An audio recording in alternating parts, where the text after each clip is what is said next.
প্রমাণিত হলে আমি রাজনীতি ছেড়ে দেব। যে 9টা অভিযোগ দিয়েছে সেখানে একটা অভিযোগ যদি প্রমাণিত হয় আমি রাজনীতি ছেড়ে দেব। আমি কিন্তু এদের বিরুদ্ধে আইনি ব্যবস্থা নিচ্ছি, নেব, এবং জয়গাতে এদের ধান্দা পানি আমি বন্ধ করে দিয়েছিলাম। এদের কাজই ছিল, যাদের কাজ ছিল জমি দখল করা, জমি মাফিয়া, তাদের এখন কাজ নাই, রোজগার নাই, তারা ছটপট করছে। জয়গাঁও উন্নয়ন পর্ষদের এবং আলিপুরদুয়ার জেলা তৃণমূল কংগ্রেসের চেয়ারম্যান গঙ্গাপ্রসাদ শর্মার বিরুদ্ধে নবান্নে একাধিক দুর্নীতির অভিযোগ তুলে স্থানীয় নেতারা অভিযোগ দায়ের করেছে। এরই পরিপ্রেক্ষিতে এদিকে গঙ্গা শর্মা এক প্রেস কনফারেন্স করে সমস্ত অভিযোগগুলোকে চ্যালেঞ্জ জানিয়েছেন এবং কি বললেন তিনি শুনুন। সবাইকে নমস্কার। আজকে আমি আপনাদেরকে ডাকলাম এখানে আমাদের জেলা পার্টি অফিসে। আপনারা জানেন কালকে একটা সংবাদ মাধ্যমে আমাকে নিয়ে একটা খবর প্রকাশিত হয়েছিল। তো অবশ্যই আমি সেই খবরের আমারও একটা খবর ছিল। আমি বলেছিলাম এসব মিথ্যা অভিযোগ, আমাকে মেলাইন করার চেষ্টা করা হচ্ছে।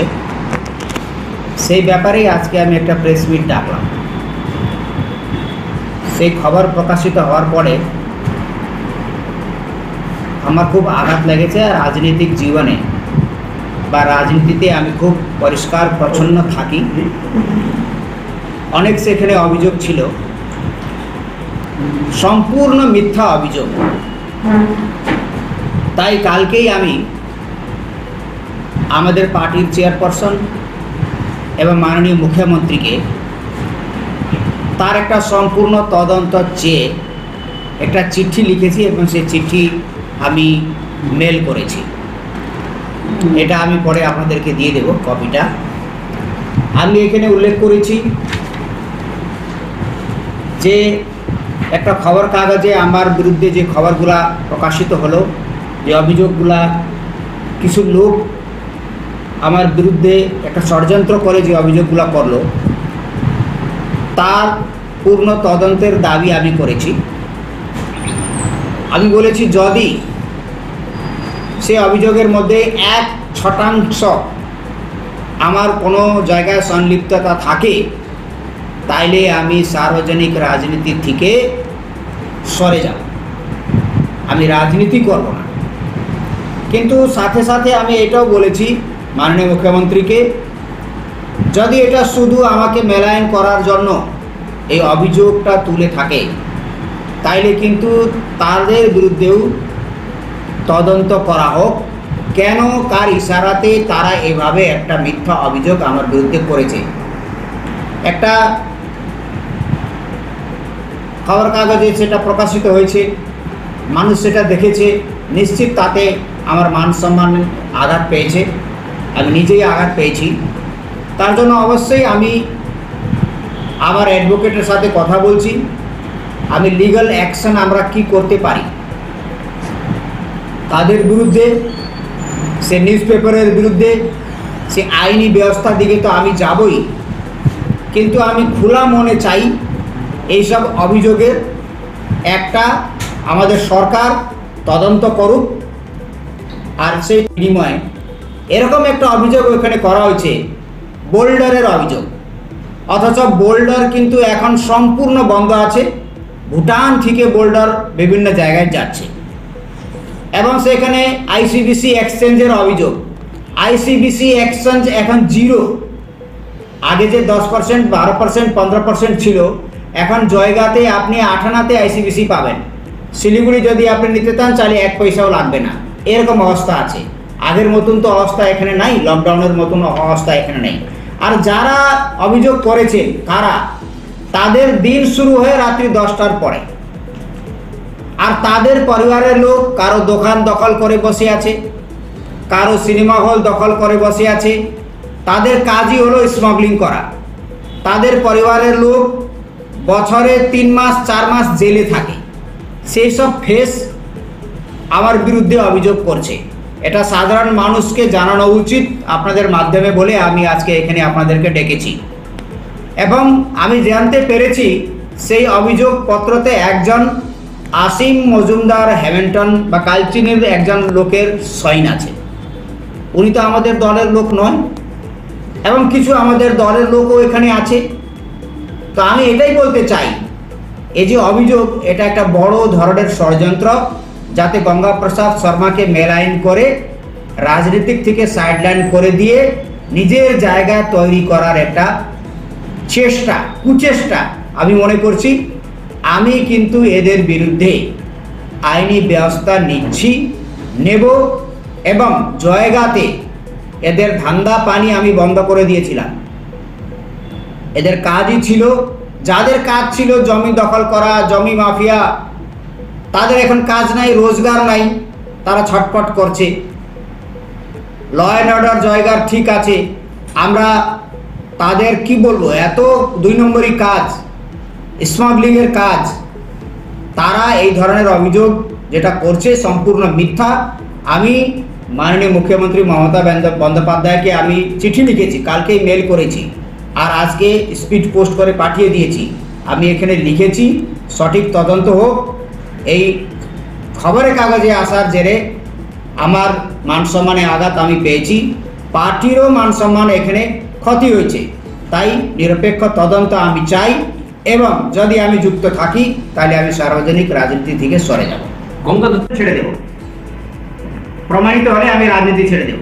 যে 9টা অভিযোগ দিয়েছে সেখানে একটা অভিযোগ যদি প্রমাণিত হয় আমি রাজনীতি ছেড়ে দেব। গঙ্গাদা, দলীয় কর্মীরা যদি এই ষড়যন্ত্রে যুক্ত থাকে তাদের বিরুদ্ধেও ব্যবস্থা হবে? নিশ্চিত, দলীয় কর্মীরা যদি এই ষড়যন্ত্রে যুক্ত থাকে তাহলে সেটা আমি প্রেসিডেন্টের সাথে কথা বলে তাদের বিরুদ্ধে ব্যবস্থা নেওয়ার অর্জি প্রেসিডেন্টকে জানাবো। আচ্ছা গঙ্গাদা, আর একটা বিষয়, সেটা হচ্ছে সাম্প্রতিক আপনি করেছেন এবং টি বোর্ড কাউন্সিলের সদস্য পদ লাভ করেছেন। সেখানে আমাদের আলিপুরদুয়ার জেলায় একজন বর্ষিয়ান নেতা ছিলেন, সেই বোর্ডের সদস্য ছিলেন, তার জায়গায় আপনাকে নিয়ে আসা হয়েছে। তা এটাও কি দলের অন্তর্দ্বন্দ্বের কোনো প্রভাব? না, সেটা আমি জানতাম না। আমাকে টি বোর্ডের সদস্য হিসাবে সেখানে মনোনীত করা হবে, এটা যেদিন ঘোষণা হয়েছে সেই দিনই আমি জানতে পারলাম। আমার মনে হয় না এরকম কোনো বিষয় আছে, সেরকম কিছু না।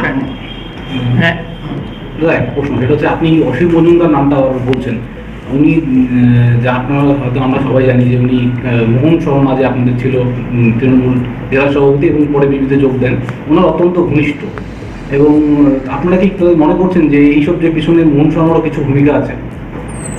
আমি তো বললাম এটা একটা বড় ষড়যন্ত্র আছে, সেটা তদন্তের সাপেক্ষে এটা ধরা পড়বে, এমনিতে সেভাবে ধরা পড়বে না। এটা যদি সঠিক তদন্ত হয় তাহলে এর পিছনে কারা আছে, কেন মিথ্যা অভিযোগ করা হয়েছে, মিথ্যা অভিযোগ করার পিছনে তাদের কি ইন্টারেস্ট আছে, সেটা তখন ধরা পড়বে। আমি তো সেটাই সিএম ম্যাডামকে রিকোয়েস্ট করেছি, এটা তদন্ত হোক, আমার বিরুদ্ধেও তদন্ত হোক। আমি যদি সন্নিগ্ধ থাকি আমার উপরে অ্যাকশন নেওয়া হোক। আর যদি শুধু আমাকে মেলাইন করার জন্য, আমাকে বদনাম করার জন্য এই কাজটা যদি করে থাকে তাইলে এটা বিস্তৃত তদন্ত আমি চাচ্ছি, যাতে তার পিছনে কে আছে, কারা আছে, কেন আছে, সেই ইন্টেনশনটা সাধারণ মানুষ জানে। গঙ্গা শর্মার যে জীবন আছে সেটা সাধারণ মানুষের জন্য আছে, সেটা সার্বজনিক আছে। এই ইনসিডেন্টে আমি মনে করি আমার রাজনীতিতে এত বড় বিরোধীরাও আমার উপরে এই অভিযোগ কোনোদিন করে নেই। তো যারা করেছে তাদেরকে একটা শিক্ষা দিতেই হবে আইনিভাবে। তো আমি তাদের বিরুদ্ধে যাবই, এবং সাংগঠনিকভাবেও আমি তাদের বিরুদ্ধে যাওয়ার জন্য এই পদক্ষেপটা নিয়েছি। Thank you. আর একটা লাস্ট প্রশ্ন, সেটা হচ্ছে যে জয়গা 2 সেই ভোটের ফলগুলো দেওয়া আছে, এবং ওদের যেটা অভিযোগ যে আপনি জয়গা 1-এর বাসিন্দা, কিন্তু সেখানে খুবই ফল খারাপ তৃণমূলের লোকসভা ভোটে, জয়গা 2-তে ভালো ফল। তুমি ভালো একটা তথ্য তুমি তুলেছ। এখন যারা এই অসীম মজুমদার বাবু বা যারা এই আব্দুল মানিক, এরা কিন্তু 2019-এও ছিল। 2019-এ তৃণমূল কংগ্রেসের ভোটের ফল আলিপুরদুয়ার জেলাতে, আর দেখে নাও, আর 2024-এর ভোটের ফল দেখে নাও। আমার জিপিতেও 2019 থেকে 3500 ভোট আমরা রিকভারি করেছি। আমরা সব বিধানসভাতে ভোট রিকভারি করেছি। হ্যাঁ, আমরা জিততে পারিনি, এটা সত্যি কথা, সেটা তো আমি তখনই স্বীকার করেছি। আমার ব্লক আমি জিততে পারি নাই, আমার অঞ্চল আমরা জিততে পারি নাই, আমি নিজে বুথও জিততে পারি না, সেটা তো আমি স্বীকার করেছি।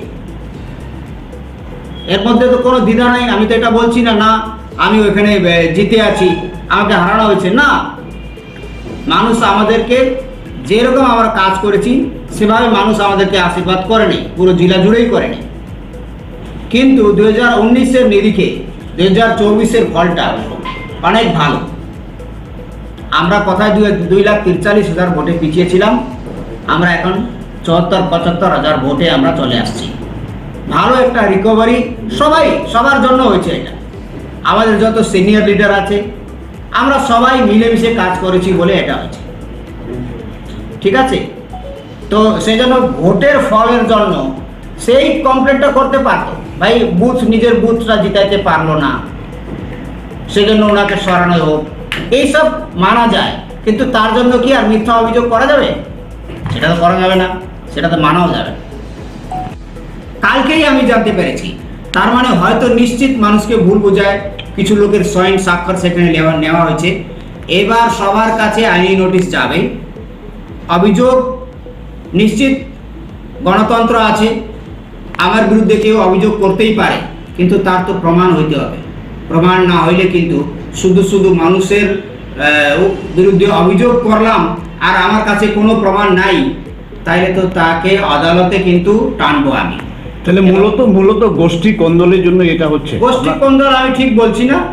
গোষ্ঠী কোন্দল, আমার তো কোনো গোষ্ঠী নাই, আমি তৃণমূল কংগ্রেস মমতা বন্দ্যোপাধ্যায় সৈনিক, সেজন্য আমি গোষ্ঠী কোন্দল বিষয়টা আমি জানি না, আমি বলবো না। তা আপনার দলের লোকজনই তো করছে এইটা। কে দলের লোক আছে বলুন সেখানে? আমি তো মনে করছি না দলের লোক না। আপনি বললেন যে যিনি করছেন তিনি দলের মধ্যে কেউ নেই। হ্যাঁ, তিনি তো কোনো পোস্টই নাই, কিছু নাই, এছাড়াও কিছু নাই। কে তিনি? তা আপনি নাম বলছেন না কেন? নাম আপনারা খুব জেনে যাচ্ছেন, আপনারা চিঠি দেখুন, চিঠিতে নাম আছে। নূর ইসলাম, আব্দুল মানিক, এরা তো আপনাদের এখনো তারা দলের সমর্থক হইতে পারে, তারা দলের কোনো পোস্ট হোল্ড করে না। এক সময় তো করতো। হ্যাঁ, নিশ্চিত একসময় করতো, এখন কোনো পোস্ট হোল্ড করে না। তাহলে গোষ্ঠীদ্বন্দ্ব তো প্রবল আকার নিচ্ছে। তাহলে কি আদি নব্যের লড়াই? দেখুন, আমি তো 3 বছর হলো এই দলে আসছি। আদি নব্যের লড়াই হলে সেই লড়াইটা মৃদুল গোস্বামী এবং গঙ্গা প্রসাদ শর্মার হতো, কিন্তু আমাদের তো সেই লড়াই নাই। একদম নিচু তলায় এরা কর্মী। এরা কারা? যাদের হিট আমি স্ট্রংলি জায়গাতে যে কাজ করছি, দল এখন ভালো লোকের হাতে আছে, যাদের হিট প্রভাবিত হচ্ছে, যারা স্মাগলিং করছে, যারা ভূমাফিয়া ছিল, যারা আর তোলাবাজ ছিল, তাদের ধান্দা পানি চৌপট হয়ে গেছে, আমি এতটুকু বলতে পারি। না, এরা তো আমার কথা শেষ। এরা তো কারো তত্ত্বাবধানে তো নিশ্চয়ই ছিল কোন নেতা। সেটা আমি বলতে পারবো না, সেটা হইতেও পারে, নাও হইতে পারে। কিন্তু আমি বলছি একটা জিনিস আপনাদেরকে বলছি, অসীম মজুমদার বাবুর সেখানে সাইন আছে, আর অসীম মজুমদার বাবু নিশ্চিত তৃণমূল কংগ্রেসের লোক না, উনি বিজেপির লোক। এবার আপনারা বুঝুন এখানে কি আছে, এটা বোঝার জিনিস আছে। আমি আকার ইগোতে বলছি, কিন্তু আমি সবার 59 জন সেখানে সিগনেচার করেছে, সবার কাছে আমার উকিলের আইনি নোটিশ চাই। এরা তাহলে কার কাছে অভিযোগ করেছে? অভিযোগ নবান্নে করেছে, সিএমকে করেছে, আমি সংবাদ মাধ্যমেই জানতে পেরেছি, সেটা নিশ্চিত আপনারাও পড়েছেন। তারপরে আমি সিএমকে রিকোয়েস্ট করেছি নিরপেক্ষ তদন্ত করার জন্য। আপনার চিঠির আগে নবান্ন থেকে কি কোনো নির্দেশ এসেছে আপনার কাছে? না, আমি কোনো নবান্ন থেকে নির্দেশ আসে নাই, কেউ আমাকে নির্দেশ দেয় নাই। আমি মনে করেছি আমার বিরুদ্ধে অভিযোগ তুলেছে, তার একটা মানে চিনাফানা হওয়া দরকার, সেটা সত্যি না মিথ্যা সেটা প্রমাণ হওয়া দরকার। অভিযোগ করে দিলাম আর অভিযোগ খেয়ে আমি চুপচাপ বসার লোক নাই। তাহলে আপনি তো একজন চেয়ারম্যান, দলের চেয়ারম্যান, তাহলে এই যে আপনার গোষ্ঠীর লোকজন করছে, তাহলে তো আপনি ব্যর্থ চেয়ারম্যান হিসেবে। এটা আপনি বলতে পারেন, চেয়ারম্যান হিসাবে আপনি ব্যর্থ, প্রেসিডেন্ট হিসাবে আপনি ব্যর্থ, এই এই এই এই কথা তো এখানে কোনো মানে নাই। ব্যর্থতা আর কাজ করাটা, এটা কি কিসের ভিত্তিতে এটা হবে? দলীয় ভাবে কি এদের বিরুদ্ধে কোনো তদন্ত বা কোনো কারোর কোনো পোস্টই নাই, তো দলীয় ভাবে আমরা কি করব? আপনি দলীয় গোষ্ঠী করলে স্বীকার করেন? আমি এটা বলছি না, না এরা তো আমি এটা বলছি না, কিন্তু চেষ্টা হচ্ছে গঙ্গাপ্রসাদ শর্মাকে মেলাইন করে নিজের একটু হিত সাধার একটা চেষ্টা হচ্ছে এখানে। কারা কারা করছে এটা? এটা তদন্তের বিষয় আছে না। আমি তো সিএম কে বলেছি, ম্যাডাম এটা তদন্ত করুন, আমি যদি যুক্ত থাকি আমার উপরে আপনি যা অ্যাকশন নেবেন আমি মাথা পেতে মেনে নেব, আইনি হোক সাংগঠনিক হোক। এবং যদি কিন্তু আমি আমার এখানে কোনো ভূমিকা না থাকে, তাহলে কিন্তু যারা এই মিথ্যা অভিযোগ করেছে তাদের বিরুদ্ধেও অ্যাকশন নেওয়ার জন্য আর্জি জানিয়েছি। তো আমি যদি দোষী হতাম আমি এই ধরনের চিঠি কোনোদিন সিএম কে লিখতাম না। আমি বুক ফুলিয়ে বলছি ম্যাডাম ইনকোয়ারি করা, ইনকোয়ারির ভিত্তিতে যেটা হবে তার বলো। ব্যুরো রিপোর্ট, ভয়েস বাংলা সংবাদ।